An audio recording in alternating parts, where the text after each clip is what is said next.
थेट दिल्लीच्या तालकटोरा स्टेडियमवरती जाऊयात. पंतप्रधान मोदी मुलांशी विद्यार्थ्यांशी संवाद साधतात.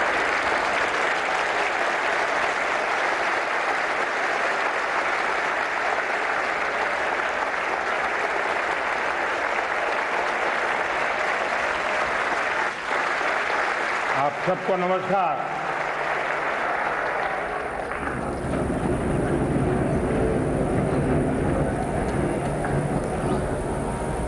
वैसे मेरा बड़ा प्रिय कार्यक्रम है, लेकिन कोरोना के कारण बीच में मैं आप में से साथियों को मिल नहीं पाया, तो मेरे लिए आज का कार्यक्रम जरा विशेष खुशी का है, क्योंकि एक लंबे अंतराल के बाद आप सबसे मिलने का मौका मिल रहा है.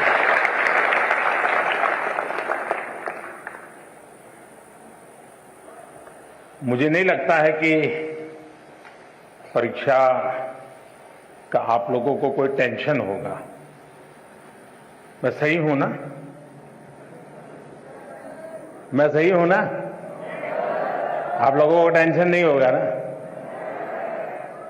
अगर टेंशन होगा तो आपके माता पिता को होगा कि क्या करेगा.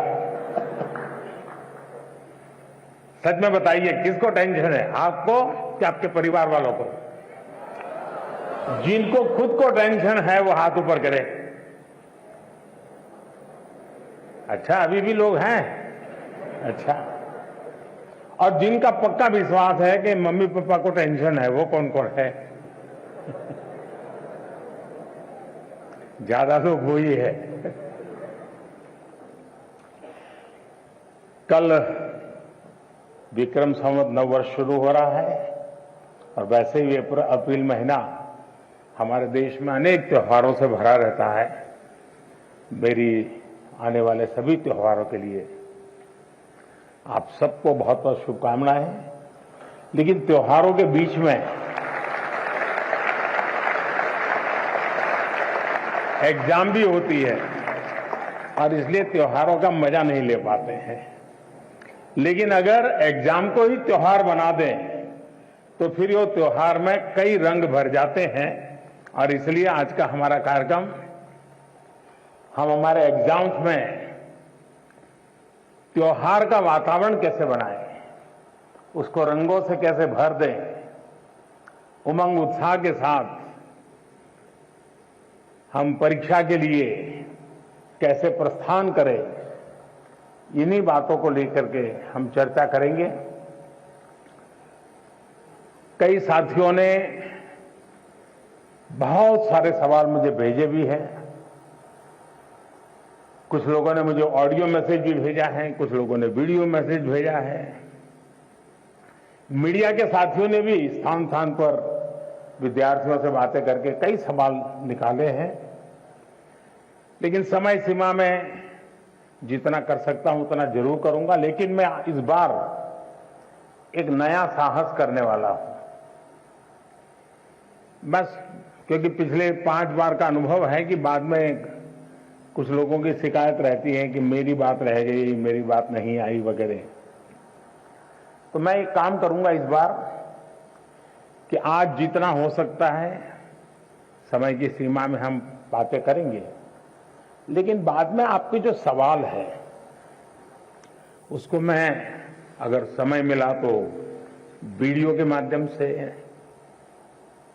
कभी प्रवास करते समय मेरे पास मौका होगा तो ऑडियो के माध्यम से, या तो फिर रिटन टेक्स्ट के रूप में मैं नमो ऐप पर सारे चर्चा को फिर से एक बार आपके सामने, जो चीजें यहां छूट गई हैं उसको रखूंगा, ताकि आप नमो ऐप पर जाकर के, और उसमें भी इस बार एक नया प्रयोग किया है, माइक्रो साइट बनाई है, तो वहां पर भी जाकर के आप इसका लाभ उठा सकते हैं. तो आइए हम कार्यक्रम प्रारंभ करते हैं. सबसे पहले कौन है? Thank you honourable prime minister sir. माननीय प्रधानमंत्री जी, आपका प्रेरक एवं ज्ञानवर्धक उद्बोधन सदैव हमें सकारात्मक ऊर्जा एवं विश्वास से भर देता है। आपके बृहद अनुभव एवं ज्ञानपूर्ण मार्गदर्शन की हम सब उत्सुकता से प्रतीक्षा कर रहे हैं। माननीय, आपके आशीर्वाद एवं अनुमति से हम इस कार्यक्रम का शुभारंभ करना चाहते हैं। धन्यवाद मान्यवर।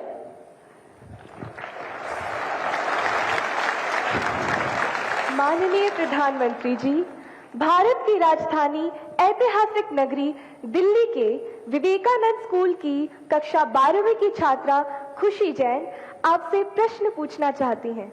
खुशी, कृपया अपना प्रश्न पूछिए। ये अच्छी बात है, खुशी से शुरू हो रहा है।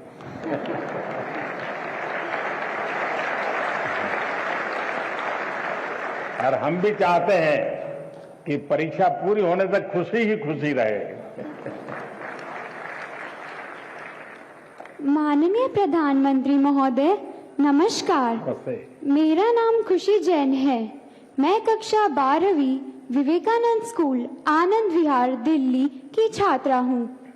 मान्यवर, मेरा प्रश्न है, जब हम घबराहट की स्थिति में होते हैं तो परीक्षा के समय हम तैयारी कैसे करें? धन्यवाद। धन्यवाद खुशी। मान्यवर, साहित्यिक परंपरा के परिप्रेक्ष्य में अत्यंत समृद्ध प्रदेश छत्तीसगढ़ के बिलासपुर के कक्षा 12वीं के छात्र ए श्रीधर शर्मा कुछ इसी तरह की समस्या से जूझ रहे हैं। वह उत्सुक है प्रधानमंत्री जी के समक्ष अपनी बात रखने को। श्रीधर, कृपया अपना प्रश्न पूछिए। नमस्कार माननीय प्रधानमंत्री महोदय, मैं ए श्रीधर शर्मा दक्षिण पूर्व मध्य रेलवे उच्चतर माध्यमिक विद्यालय नंबर 1 बिलासपुर छत्तीसगढ़ के कक्षा 12वीं आर्ट्स का छात्र हूँ। महोदय, मेरे प्रश्न कुछ इस प्रकार हैं। मैं परीक्षा संबंधी तनाव से कैसे निपटूं? अगर मेरे अंक अच्छे नहीं आए तो क्या होगा? अगर मुझे अपेक्षित अंक प्राप्त नहीं हुए तो क्या होगा? और अंततः अगर मेरे ग्रेड अच्छे नहीं आए तो मैं अपने परिवार की निराशा से कैसे निपटूं? धन्यवाद Shridhar. From the land where the Sabarmati Sant Mahatma Gandhi ji started his Satyagraha movement, I invite Kenny Patel, a class 10 student of Vadodara, who earnestly seeks your guidance on similar challenges faced by her. Kenny, please ask your question. Greeting Prime Minister sir. My name is Kenny Patel. I am from Treehouse High School, Vadodara, Gujarat from class 10th.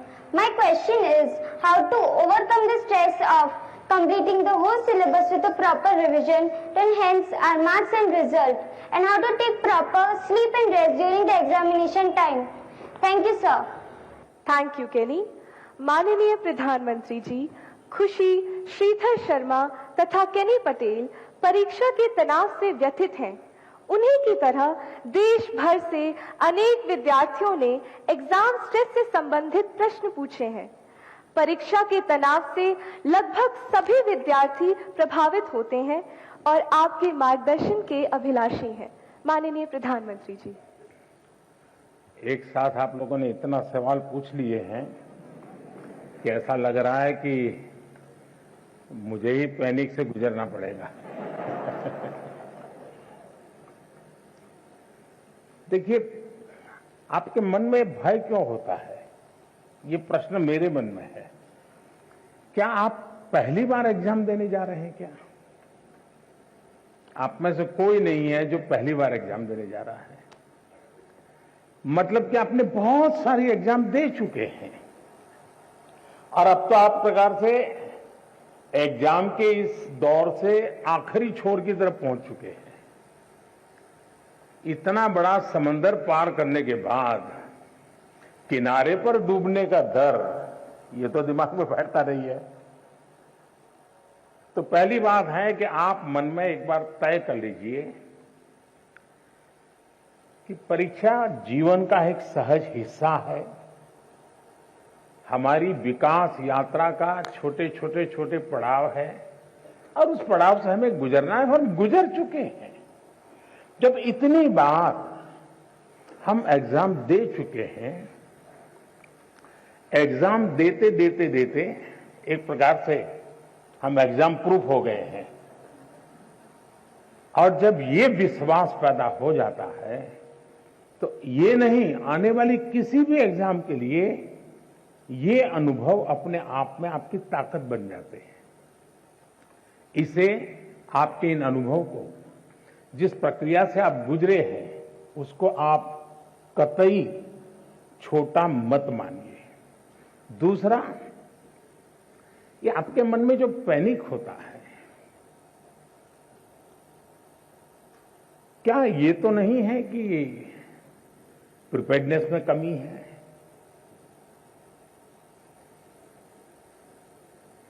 कहने को तो हम कुछ कहते होंगे, लेकिन मन में रहता है। मेरा आपको सुझाव है, अब एग्जाम के बीच में समय तो ज्यादा है नहीं, इस बोझ को जीना है कि जो किया है उसमें विश्वास भर करके आगे बढ़ना है। हो सकता है एक दो चीजें छूट गई होगी, एक आध चीज में थोड़ी जितनी मेहनत चाहिए नहीं हुई होगी, उसमें क्या है, लेकिन जो हुआ है उसमें मेरा आत्मविश्वास भरपूर है, तो वो बाकी चीजों में भी वो ओवरकम कर जाता है। और इसलिए मेरा आपसे आग्रह है कि आप इस प्रेशर में मत रहिए, पैनिक क्रिएट हो ऐसा वातावरण को पनपने ही मत दीजिए। जितनी सहज दिनचर्या आपकी रहती है, उतनी ही सहज दिनचर्या में आप अपने आने वाले परीक्षा के समय को भी बिताइए। एक्स्ट्रा, कम अधिक, जोड़ना तोड़ना, वो आपके पूरे स्वभाव से डिस्टर्बेंस पैदा करेगा। वो ये करता है तो चलो मैं भी ये करूं, मेरा एक दोस्त ऐसा करता है इसलिए उसको अच्छे मार्क्स आते हैं, मैं भी वो करूं। आप वो कुछ मत कीजिए जो आपने सुना है, आप वही कीजिए जो इतने समय से आप करते आए हैं, और उसमें आप विश्वास भरिए। मुझे पक्का भरोसा है आप पर कि आप बहुत सरलता से, उमंग से, उत्साह से, एक फेस्टिवल मूड में एग्जाम दे पाएंगे और सफल होकर रहेंगे।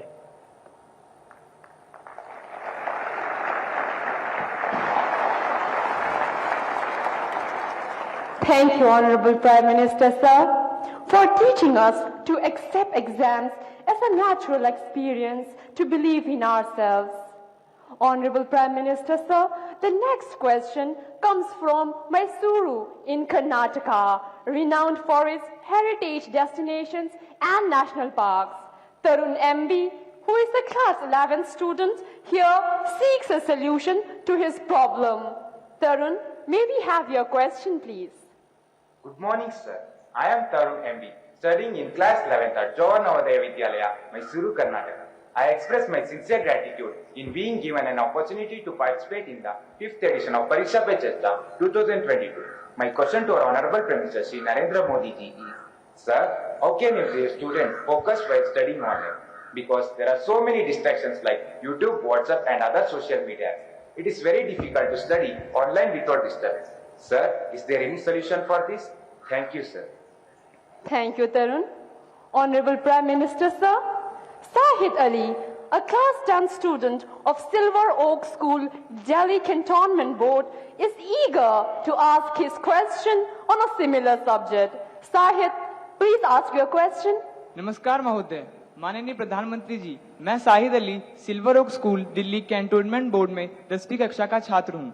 पिछले 2 वर्षों से हम अपनी पढ़ाई ऑनलाइन मोड में कर रहे हैं। इंटरनेट के इस्तेमाल से हम में से बहुत से बच्चों में सोशल मीडिया और ऑनलाइन गेमिंग की एडिक्शन सी हो गई है। इस स्थिति से बाहर निकलने के लिए क्या करें? कृपया हमारा मार्गदर्शन कीजिए। Thank you, Sahid.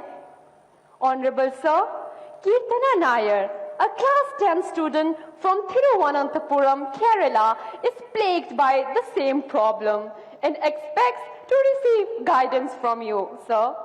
Kirtana's question has been received from times now. Kirtana, please ask your question.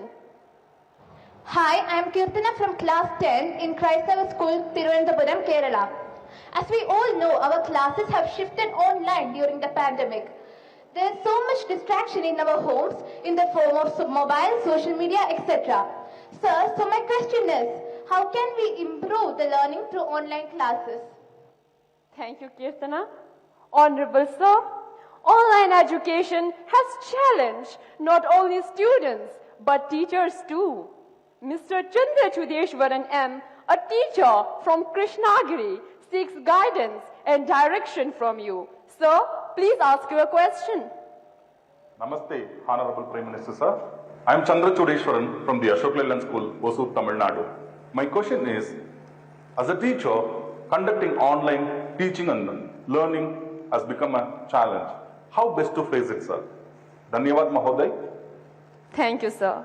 Honorable Prime Minister, sir, Tarun, Sahit, Kirtana and Chandra Chudeshwarinder, sir, are all anxious about the online education has caused them to addicted to and distracted by social media during the last 2 years. Honorable sir, from different parts of the country, we have received many similar questions. Out of those, these are the selected ones that sum up everyone's concerns. I request you to please guide them, sir. मेरे मन में एक सवाल आता है कि आप लोगों ने बताया कि कहीं इधर इधर भटक जाते हैं। थोड़ा अपने आप को पूछिए कि जब आप ऑनलाइन रीडिंग करते हैं तो सचमुच में रीडिंग करते हैं कि रील देखते हैं?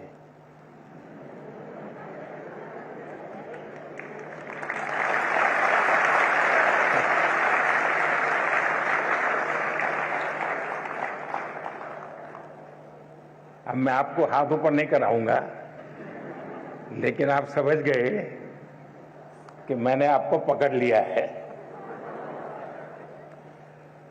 हकीकत में दोष ऑनलाइन या ऑफलाइन इसका नहीं है।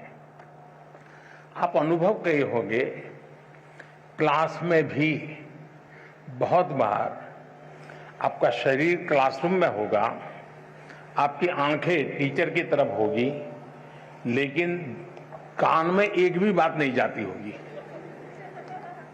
क्योंकि आपका दिमाग कहीं और होगा। कान को तो कोई दरवाजा नहीं लगाया है, कोई खिड़की नहीं लगाई, लेकिन मन कहीं और है तो सुनना ही बंद हो जाता है, रजिस्टर ही नहीं होता है। जो चीजें ऑफलाइन होती हैं वही चीजें ऑनलाइन भी होती हैं। इसका मतलब है कि माध्यम समस्या नहीं है, मन समस्या है।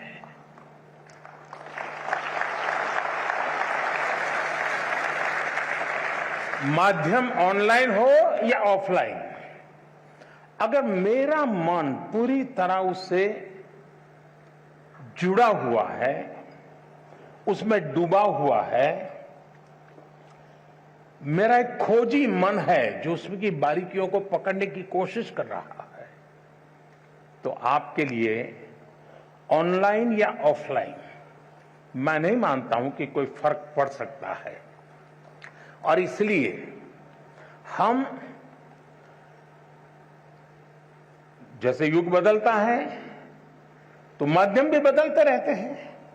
अब पहले के जमाने में जो गुरुकुल चलते थे, सदियों पहले, सहस्त्र वर्ष पहले, तो वहां तो प्रिंटिंग पेपर भी नहीं थे, तो उस समय कोई किताब भी नहीं थी, तो ऐसे ही कंठस्थ सब चलता था। तो उनकी श्रवण शक्ति इतनी तेज रहती थी कि सुनते थे और उसको कंठस्थ कर लेते थे, और पीढ़ी दर पीढ़ी कान के द्वारा सीख करके, बाद में युग बदल गया, प्रिंटेड मटेरियल आ गया, किताबें आने लगी, तो लोगों ने उसमें ढाल दिया। ये इवोल्यूशन लगातार चलता रहा है, ये, और यही तो मानव जीवन की विशेषता है।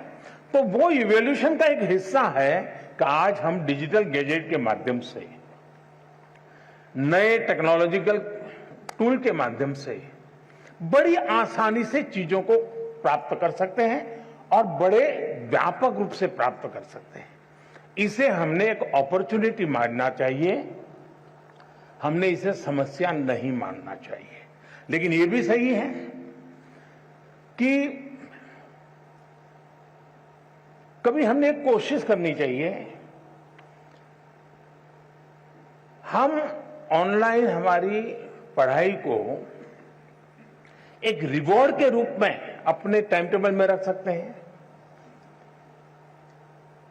मुझे पक्का विश्वास है कि मान लीजिए आपने आपके टीचर के द्वारा मिली हुई नोट्स और स्टैंडर्ड मटेरियल कहीं आपको ऑनलाइन अवेलेबल है, दोनों को बराबर देखेंगे तो आप ही उसका वैल्यू एडिशन कर सकते हैं। आप कहेंगे हाँ टीचर ने इतना बताया था, मुझे इतना याद रहा था, लेकिन यहां दो चीजें मुझे अच्छी मिल गई है, अच्छे तरीके से मिल गई है, मैं दोनों का जोड़ कर दूंगा, तो वो आपकी ताकत बहुत बढ़ा देंगे। ऑनलाइन का दूसरा लाभ ये है, आखिरकार शिक्षा का एक हिस्सा है ज्ञान अर्जन करना। अब ऑनलाइन और ऑफलाइन का सिद्धांत क्या हो सकता है?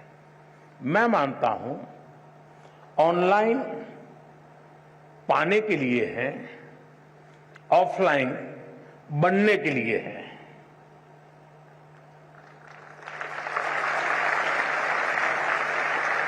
मुझे कितना ज्ञान पाना है, कितना अर्जित करना है, मैं ऑनलाइन जाकर के दुनिया के जिस छोर से जो भी अवेलेबल है मैं अपने मोबाइल फोन पर या अपने आईपैड पर ले आऊंगा, इसको मैं अंगीकार। और ऑफलाइन जो मैंने वहां पाया है उसको पनपने के लिए मैं अवसर दूंगा। मैं ऑफलाइन उस जो चीजों को, मैं अब मान लीजिए यहां साउथ इंडिया के साथियों ने मुझे पूछा, आखिर में बड़ा कम करते हुए बात हुई, टीचर महोदय ने पूछा, तो मैं कहूंगा कि मां ऑनलाइन आपने डोसा कैसे बनता है, कौन से इंग्रेडिएंट होते हैं, क्या प्रोसेस होता है, सब देख कर लिया, लेकिन पेट भरेगा क्या? बढ़िया से बढ़िया डोसा आपने कंप्यूटर पर बना दिया, सारे इंग्रेडिएंट का उपयोग कर लिया, पेट भरेगा क्या? लेकिन वो ज्ञान अगर आपने कोशिश की और डोसा बना दिया तो पेट भरेगा या नहीं भरेगा? तो ऑनलाइन को आपका आधार मजबूत करने के लिए उपयोग करें, आपको ऑफलाइन में उसको जाकर के जीवन में साकार करना है। शिक्षा का भी ऐसा ही है। पहले आपकी जो किताब है वो, आपके जो टीचर है वो, आपका जो सराउंडिंग्स है वो, बहुत सीमित साधन थे ज्ञान प्राप्त करने के। आज असीमित संसाधन है, इसलिए आप अपने आप को कितना व्यापक कर सकते हैं, खुद का विस्तार कितना कर सकते हैं, उतनी ही चीजें आप उसको एडॉप्ट करते जाएंगे। और इसलिए ऑनलाइन को एक अवसर समझिए, लेकिन इधर उधर भटक करके काम करते हैं तो फिर टूल भी अवेलेबल है। आपने देखा होगा आपके हर गैजेट में टूल है जो आपको इंस्ट्रक्शन देते हैं, वार्निंग देते हैं, ये करो, ये मत करो, अब रुक जाओ, थोड़ी देर आराम करो, अब 15 मिनट के बाद फिर आना है तो वो 15 मिनट के बाद आएंगे। आप इस टूल का उपयोग करके अपने आप को डिसिप्लिन में ला सकते हो। और मैंने देखा है कि बहुत सारे बच्चे होते हैं जो ऑनलाइन इन टूल्स का मैक्सिमम उपयोग करते हैं, अपने आप को रिस्ट्रिक्ट करते हैं। दूसरा, जीवन में खुद से भी जुड़ना, ये भी उतना ही महत्व है जितना आईपैड के अंदर घुसने में आनंद आता है, मोबाइल फोन के अंदर घुसने में आनंद होता है, उससे हजारों गुना आनंद अपने भीतर घुसने का भी होता है। तो दिन भर में कुछ पल ऐसे निकालिए कि जब आप ऑनलाइन भी नहीं होंगे, ऑफलाइन नहीं होंगे, इनर लाइन होंगे। जितना अंदर जाएंगे आप अपनी ऊर्जा को अनुभव करेंगे। अगर इन चीजों को कर लेते हैं तो मुझे नहीं लगता है ये सारे संकट आपके लिए कठिनाई पैदा करेंगे।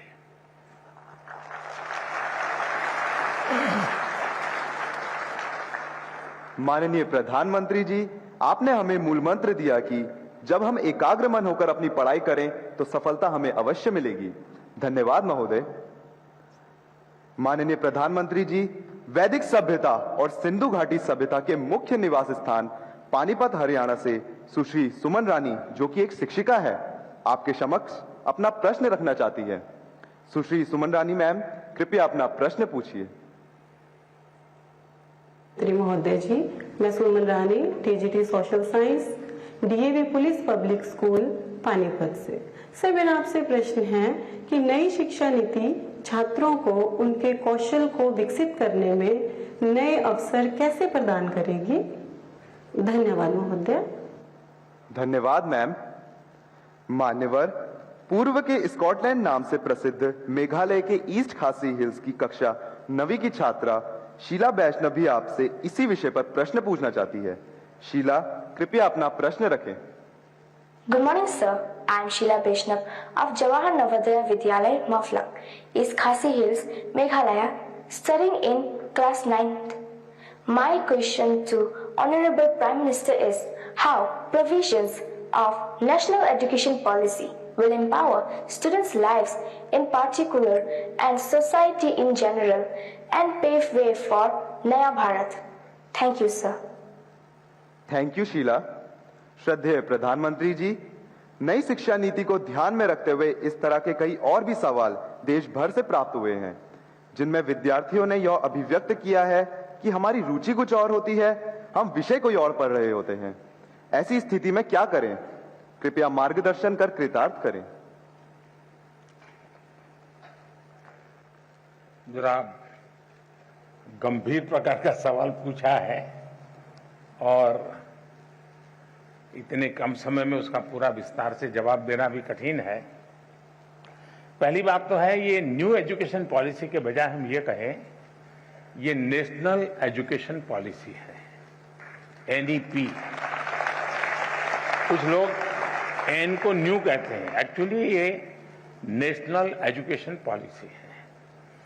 और मुझे अच्छा लगा कि आपने पूछा, शायद दुनिया में शिक्षा की नीति निर्धारण में इतने लोगों का इन्वॉल्वमेंट हुआ होगा, इतने स्तर पर हुआ होगा, ये अपने आप में शायद एक बहुत बड़ा वर्ल्ड रिकॉर्ड है। 2014 से जब मुझसे इस कार्य के लिए आप सबने पसंद किया, तो शुरुआत से इस काम पर हम लगे थे। करीब 6-7 साल तक बहुत ब्रेनस्टॉर्मिंग हुआ, हर स्तर पर हुआ। गांव के शिक्षकों के बीच हुआ, गांव के स्टूडेंट्स के बीच हुआ, शहर के शिक्षकों के बीच हुआ, शहर के स्टूडेंट्स के बीच हुआ। बॉयज स्टूडेंट्स ने कहा, गर्ल्स स्टूडेंट्स ने कहा, दूर सुदूर पहाड़ों में, जंगलों में, यानी एक प्रकार से हिंदुस्तान के हर कोने में सालों तक इस विषय पर ब्रेनस्टॉर्मिंग हुआ। उस सब के जिस तैयार किए गए और देश के बहुत ही अच्छे विद्वान, और वो भी आज के युग को ध्यान में रखते हुए जो लोग साइंस और टेक्नोलॉजी से जुड़े हुए थे, ऐसे लोगों के नेतृत्व में इसकी विशद चर्चाएं हुई। उसमें से एक ड्राफ्ट तैयार हुआ। उस ड्राफ्ट को फिर लोगों के बीच में भेजा गया और 15-20 लाख इनपुट्स आए। यानी इतना बड़ा एक्सरसाइज, इतनी व्यापक एक्सरसाइज, उसके बाद एजुकेशन पॉलिसी आई है।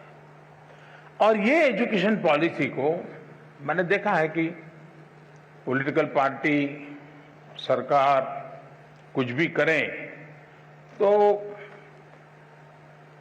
कहीं न कहीं से तो विरोध का स्वर, कुछ न कुछ तो हर कोई मौका ढूंढता रहता है। लेकिन अब मेरे लिए खुशी की बात है कि नेशनल एजुकेशन पॉलिसी का हिंदुस्तान के हर तबके में पुरजोश स्वागत हुआ है। और इसलिए इस काम को करने वाले सब अभिनंदन के अधिकारी, लाखों लोग हैं जिन्होंने इसको बनाया है। ये सरकार ने नहीं बनाया है, देश के नागरिकों ने बनाया है, देश के विद्यार्थियों ने बनाया है, देश के टीचर्स ने बनाया है और देश के भविष्य के लिए बनाया है।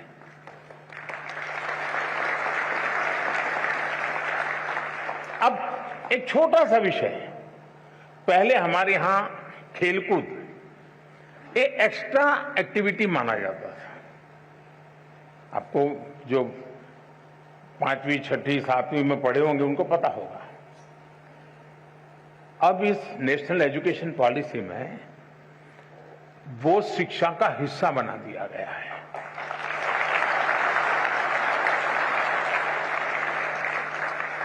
यानी खेलकूद खेलना खिलने के लिए बहुत अनिवार्य होता है। बिना खेले कोई खिल नहीं सकता। अगर आप खिलना चाहते हैं, खुलना चाहते हैं, तो खेल जीवन में बहुत जरूरी है।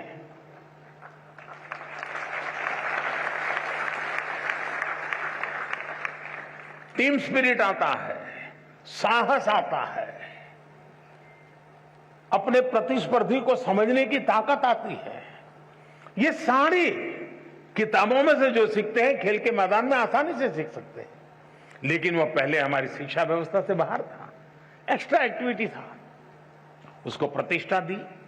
अब आप देखते हैं कि परिवर्तन आने वाला है और इन दिनों खेलकूद में जो रुचि बढ़ रही है तो उसको एक प्रतिष्ठा मिली है। फर्क, मैं एक ऐसी चीज बता रहा हूं कि जो आपको ध्यान में आए।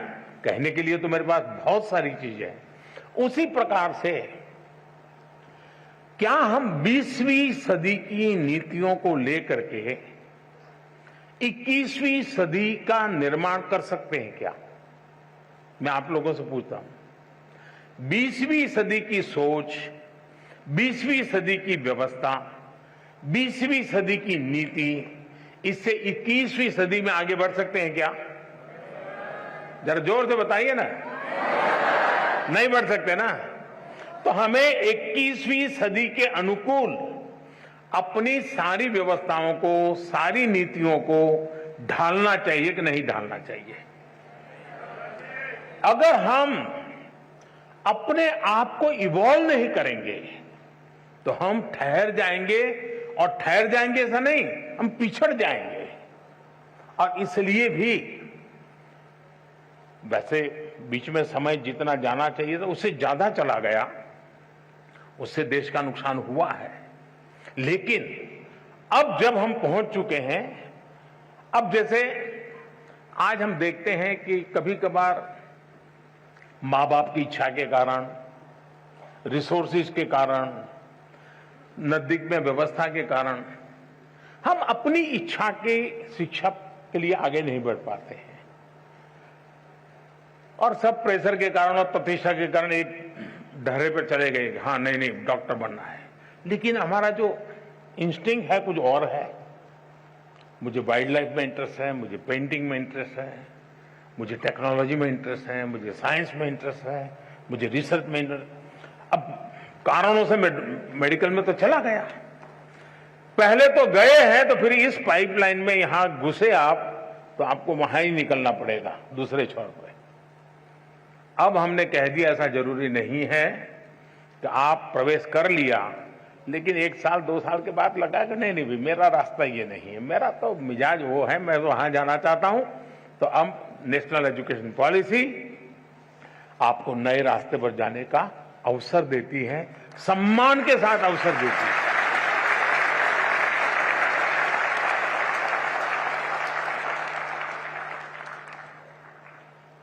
आज हम जानते हैं पूरी दुनिया में स्किल का महात्म्य बहुत बढ़ गया है। सिर्फ शिक्षा, सिर्फ ज्ञान का भंडार ये इनफ नहीं है, हुनर भी होना चाहिए, स्किल होनी चाहिए। अब इसको हमने सिलेबस का हिस्सा बनाया है ताकि उसका पूर्ण विकास के लिए उसको खुद को अवसर मिल जाए। आज खुशी हुई, मैं अभी एक प्रदर्शनी देख के आया। नेशनल एजुकेशन पॉलिसी का क्या रिफ्लेक्शन होता है वो छोटे से रूप में आज शिक्षा विभाग के लोगों ने रखा था, मैं शिक्षा विभाग को बधाई देता हूं। यानी बहुत ही प्रभावित था, आनंद आता था कि हमारे 8वीं 10वीं कक्षा के बच्चे 3D प्रिंटर बना रहे हैं। आनंद आ रहा है कि हमारे 8वीं 10वीं कक्षा के बच्चे वैदिक मैथमेटिक्स का ऐप चला रहे हैं और दुनिया भर के स्टूडेंट उनसे सीख रहे हैं। नंदिता और निवेदिता 2 बहनें में जो मिली, मैं बहुत ही सरप्राइज था। हमारे यहां तो इन चीजों को बुरा माना जाने वाला एक वर्ग होता है, लेकिन उन्होंने दुनिया भर में अपने स्टूडेंट खोज लिए हैं। वे खुद स्टूडेंट रहे लेकिन गुरु बन गए। अब देखिए, उन्होंने टेक्नोलॉजी का भरपूर उपयोग किया है। टेक्नोलॉजी से वो डरे नहीं है, टेक्नोलॉजी का उपयोग किया है। उसी प्रकार से मैंने देखा कुछ स्कल्पचर्स बनाए हुए हैं, कुछ अच्छे पेंटिंग बनाए, और इतना ही नहीं, उसमें विजन था। ऐसे ही करने के लिए नहीं किया गया, मैं उस विजन को अनुभव करता था।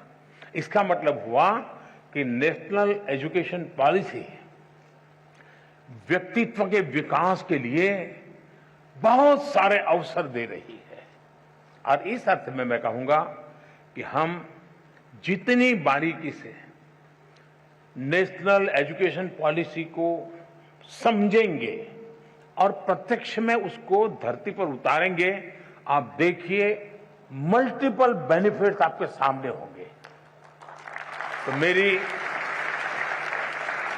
देश भर के टीचर्स को, देश भर के शिक्षाविदों से, देश भर के स्कूल से मेरा आग्रह है कि आप इसकी बारीकियों को जमीन पर उतारने के नए नए तरीके डेवलप कीजिए, और जितने ज्यादा तरीके होंगे उतने ही ज्यादा अवसर प्राप्त होंगे। मेरी शुभकामनाएं हैं।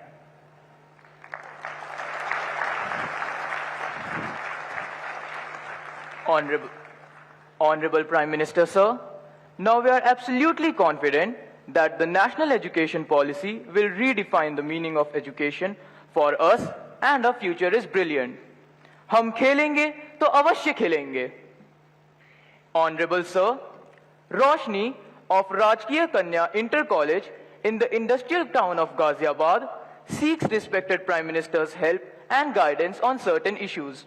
Roshni, please ask your question.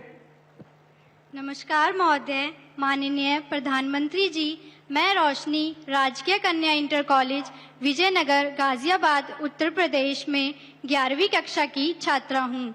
मान्यवर, मेरा प्रश्न यह है कि मुझे आश्चर्य है कि क्या छात्र परीक्षा से डरते हैं या अपने माता पिता और शिक्षकों से? क्या हमें परीक्षा को बहुत गंभीरता से लेना चाहिए जैसे कि हमारे माता पिता या शिक्षक हमसे उम्मीद करते हैं, या बस त्योहारों की तरह उनका आनंद लें? कृपया हमारा मार्गदर्शन करें। धन्यवाद। थैंक यू रोशनी। 5 नदियों के क्षेत्र, गुरुओं की भूमि स्थित समृद्ध राज्य पंजाब के भटिंडा से 10वीं की छात्रा किरणप्रीत इसी विषय पर अपना प्रश्न पूछना चाहती हैं।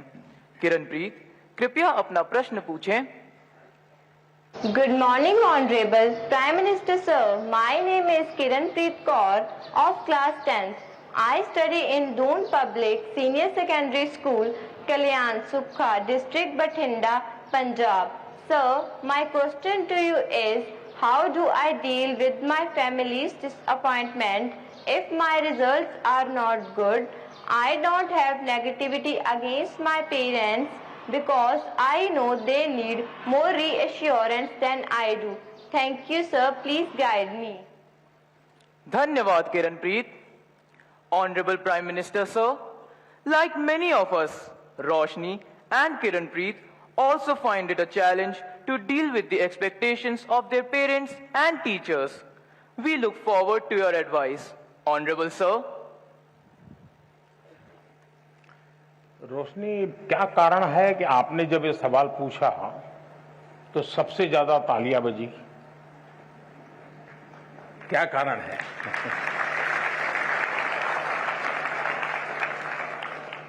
मुझे लगता है कि आपने सवाल स्टूडेंट के लिए नहीं पूछा है, आपने बड़ी चतुराई से पेरेंट्स और टीचर के लिए पूछा है।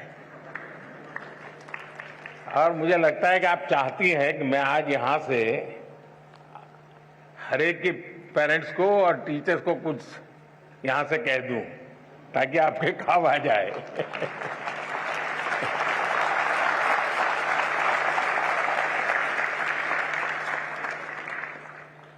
इसका मतलब कि आप पर प्रेशर है टीचर का, आप पर प्रेशर है पेरेंट्स का, और इसलिए आपको उलझन है कि मैं मेरे लिए कुछ करूं कि उनके कहने पर करूं। अब उनको समझा नहीं पा रहे हैं और मैं अपना छोड़ नहीं पा रहा हूं। ये आपकी चिंता मैं महसूस कर रहा हूं। मैं सबसे पहले तो पेरेंट्स को और टीचर्स को ये जरूर कहना चाहूंगा कि कृपा करके आप मन में सपने लेकर के जीते हैं, या तो जो सपने आपके खुद के अधूरे रह गए हैं, आप जो करना चाहते थे अपने विद्यार्थी काल में, आप जो अपने जीवन में करना चाहते थे वो नहीं कर पाए, और इसलिए दिन रात आपको लगता है कि बस इसको तो वो बना के रहूंगा। यानी आप अपने मन की बातों को, अपने सपनों को, अपनी अपेक्षाओं आकांक्षाओं को अपने बच्चे में एक प्रकार से इंजेक्ट करने की कोशिश करते हैं। बच्चा आपको रिस्पेक्ट करता है, माँ बाप की बात को बहुत महत्व देता है। दूसरी तरफ टीचर कहते हैं कि देखिए तुम्हें ये करना है, तुम ये करो, हमारे स्कूल में तो ये है रहता है, हमारी तो ये परंपरा है। आपका मन कुछ तीसरा ही करता है। और ज्यादातर हमारे बच्चों के विकास में ये जो कंफ्यूज और कॉन्ट्राडिक्टरी जो प्रभावों के बीच में उसे गुजरना पड़ता है, ये उसके लिए बहुत बड़ी चिंता का विषय होता है। और इसलिए पुराने जमाने में टीचर का परिवार से संपर्क रहता था। परिवार के हर लोग को टीचर जानते थे, और परिवार भी अपने बच्चों के लिए क्या सोचता है उसे टीचर परिचित होते थे। टीचर क्या करते हैं, कैसा करते हैं, वो उससे पेरेंट्स परिचित होते थे। यानी एक प्रकार से शिक्षा एक, चाहे स्कूल में चलती हो, शिक्षा घर में चलती हो, हर कोई एक ही प्लेटफॉर्म पर होता था। और उसके कारण अब क्या हुआ है, बच्चा दिन भर क्या करता है माँ बाप को समझ नहीं है, जानते नहीं है। टीचर को सिलेबस से लेना देना है, मेरा सिलेबस पूरा हो गया, मेरा काम हो गया, मैंने अच्छी तरह से पढ़ाया, बहुत मेहनत करके पढ़ाते, ऐसा नहीं कि नहीं पढ़ाते, लेकिन उसको लगता है कि मेरी जिम्मेवारी है सिलेबस पूरा करूं, वो मेरा दायित्व है। लेकिन बच्चे का मन कुछ और करता है। और इसलिए जब तक चाहे पेरेंट्स हो या टीचर्स हो या स्कूल का एनवायरनमेंट हो, हम बच्चे के शक्ति और उसकी सीमाएं, उसकी रुचि, उसकी प्रवृत्ति, उसकी अपेक्षा, उसकी आकांक्षा, इन सबको बारीकी से ऑब्जर्व नहीं करते हैं, उसको जानने समझने का प्रयास नहीं करते हैं, और हम उसको धक्का मारते जाते हैं, तो कहीं न कहीं वो लड़खड़ा जाता है। और इसलिए मैं रोशनी के माध्यम से सभी पेरेंट्स को, सभी टीचर्स को कहना चाहूंगा कि आप अपने मन की आशा अपेक्षा के अनुसार अपने बच्चों पर बोझ बढ़ जाए, इससे बचने का प्रयास करें। उनकी, और हर बच्चे के पास एक स्ट्रेंथ होती है, हर माँ बाप को स्वीकारना होगा कि आपके तराजू में वो फिट हो या ना हो, लेकिन परमात्मा ने उसको किसी न किसी विशेष ताकत के साथ भेजा है, उसके अंदर कोई सामर्थ्य है। ये आपकी कमी है, ये आपकी कमी है कि आप उसके सामर्थ्य को पहचान नहीं पाते हो। ये आपकी कमी है कि आप उसके सपनों को समझ नहीं पा रहे हो, और इसलिए दूरी वहीं से बन जाती है। और मैं चाहूंगा बच्चों से कि आप प्रेशर के बीच भी, अब ये तो मैं नहीं कहूंगा कि माँ बाप का मत सुनो, मैं ये तो नहीं कहूंगा टीचर की बात मत सुनो, ये तो सलाह ठीक नहीं होगी। सुनना तो है ही है, वो जो कहते हैं उसको समझना है, लेकिन हमें उन चीजों को स्वीकार करना है जो हमारे भीतर बहुत सहज रूप से।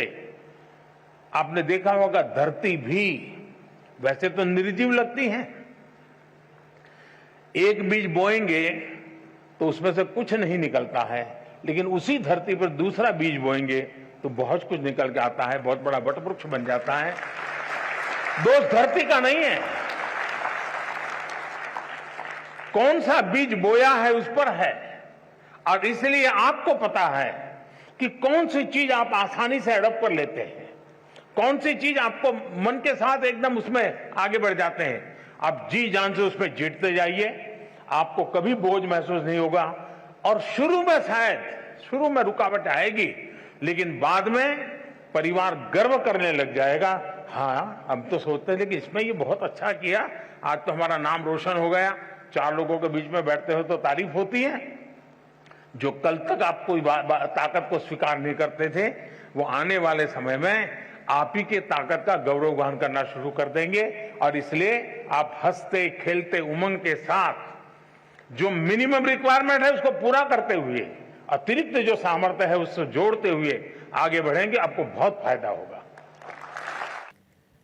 तर परीक्षा पे चर्चा या कार्यक्रमामध्ये पंतप्रधान नरेंद्र मोदी विद्यार्थी, पालक आणि शिक्षकांशी संवाद साधतायत, विद्यार्थ्यांच्या प्रश्नांना उत्तर देत आहेत। एबीपी माझा, उघडा डोळे बघा नीट।